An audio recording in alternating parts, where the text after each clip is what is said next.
स्वागत है आप सभी का एडवांस डिग्री में। आज हम आपको बीएससी का और एमएससी का टॉपिक द गंगा पोल्यूशन पढ़ाने वाले हैं, जो कि गंगा प्रदूषण इसे हिंदी में कहते हैं। और ये बीएससी और एमएससी सभी का टॉपिक है, ये 12th सभी का टॉपिक है। तो चलिए वीडियो को स्टार्ट करते हैं कि गंगा पोल्यूशन क्या होता है, गंगा कैसे पोल्यूटेड होती है। अगर गंगा की मान्यता देखी जाए तो हिंदू धर्म में गंगा को पूजा जाता है, ये आप सभी को पता है। तो हिंदू समुदाय को सबसे पवित्र एवं अनादिकाल में अमृतमयी समझी जाने वाली स्वतः निर्मलीकरण क्षमता सेल्फ प्यूरिफिकेशन कैपेसिटी वाली गंगा जल में बैक्टीरिया, देखिए हिंदू धर्म के रीति रिवाज के अकॉर्डिंग ये जो गंगा है ये एक पवित्र स्थल है और इसका जो जल है वो बहुत ही अमृतमय माना जाता है। और इसमें जो इसे स्टडी भी की गई है इस गंगा जल की, इसमें बैक्टीरियोफेज नामक वायरस पाए जाते हैं। बैक्टीरियोफेज नामक वायरस का मतलब है जो बैक्टीरिया आदि को खा जाते हैं, यानी कि जो बॉडी को नुकसान पहुंचाने वाले होते हैं, जो डिसीज कोज करने वाले होते हैं, उन्हें खा जाते हैं ये बैक्टीरियोफेज।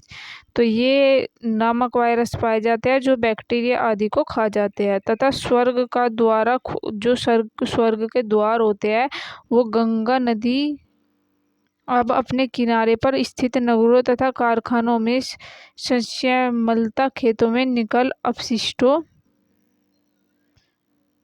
खेतों से निकले हुए अपशिष्टों अशोधित मलजल व्यक्ति एवं मवेशियों के मृत शरीरों विषाक्त रसायनों कचरों आदि को धोते धोते थक गई है। तो देखिए कितनी सारी चीजें करते हुए जो हमारी गंगा है वो थक गई है। कारखानों का जो वेस्ट निकलता है, वो जो खेतों में पुराण आदि होते हैं उन्हें खत्म करते करते, उन्हें गलाते गलाते, और व्यक्तियों की मवेशियों यानी कि एक मरे हुए व्यक्ति की जो अस्थियां होती है, जो हड्डी होती है, उन्हें शरीर को उसमें डालते हैं, यानी कि अस्थियों को डालते हैं, उन्हें नष्ट करती हुए विषाक्त रसायनों यानी कि जो केमिकल होते हैं, कोई भी होते हैं, उन्हें नष्ट करने में, और रसायनों और कचरे आपको पता ही है जो प्लास्टिक होते हैं, उन्हें ढोते ढोते अब थक गई है। एकमात्र एक सीवर बनकर रह गई है। तो क्या बनकर रह गई है? एक सीवर बनकर रह गई है। गंगोत्री से गंगा सागर तक गंगा का समस्त 25-25 किलोमीटर लंबे जलमार्ग का 600 किलोमीटर लंबा जलमार्ग अत्यधिक प्रदूषित हो गया है। तो देखिए कितना एरिया प्रदूषित हो गया है, वो यहाँ पर लिखा है 25 हो गया है। और जलमार्ग अत्यधिक प्रदूषित हो गया। ज्ञात है कि गंगा बेसिन में भारत का 37% मानव जनसंख्या निवास करती है। तो जो भारत है वो 37% मानव गंगा वहाँ पर निवास करती है, तथा देश के सकल सिंचित क्षेत्र का 47% भाग स्थित है। और भारत के 51-61 नगरों में 692 गंगा बेसिन में केंद्रीकृत है। इनके 27 नगरों की जनसंख्या 1 लाख से अधिक है। तो जो 27 नगरों की जनसंख्या तो बेसिन में गंगा स्थित है, इसमें 27 नगरों की जनसंख्या 1 लाख से अधिक है। और नगरों तथा कस्बों की निश्चित 100 मिलियन है लीटर मल जल प्रतिदिन गंगा में प्रविष्ट होता है। तो देखिए कितना क्वांटिटी में जल प्रविष्ट होता है। उल्लेखनीय है कि गंगा नदी का सर्वाधिक प्रदूषण प्राइवेट प्रदूषण द्वारा ही होता है।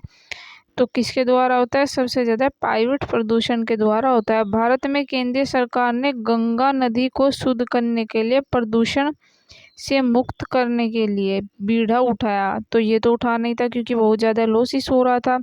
ऋषिकेश से कलकत्ता के बीच गंगा नदी का प्रदूषण मुक्त करने के लिए केंद्रीय प्रदूषण बोर्ड नियंत्रण सन 1984 में पंचवर्षीय गंगा योजना का कार्यक्रम बनाया। तो जो ये पंचवर्षीय गंगा योजना था, इस कार्यक्रम हेतु जून सन 1985 में केंद्रीय गंगा का प्राधिकरण सेंट्रल गंगा अथॉरिटी गंगा का गठन किया, तथा गंगा प्रदूषण से दूर करने के लिए गंगा एक्शन प्लान यानी कि GAP प्लान शुरू की गई।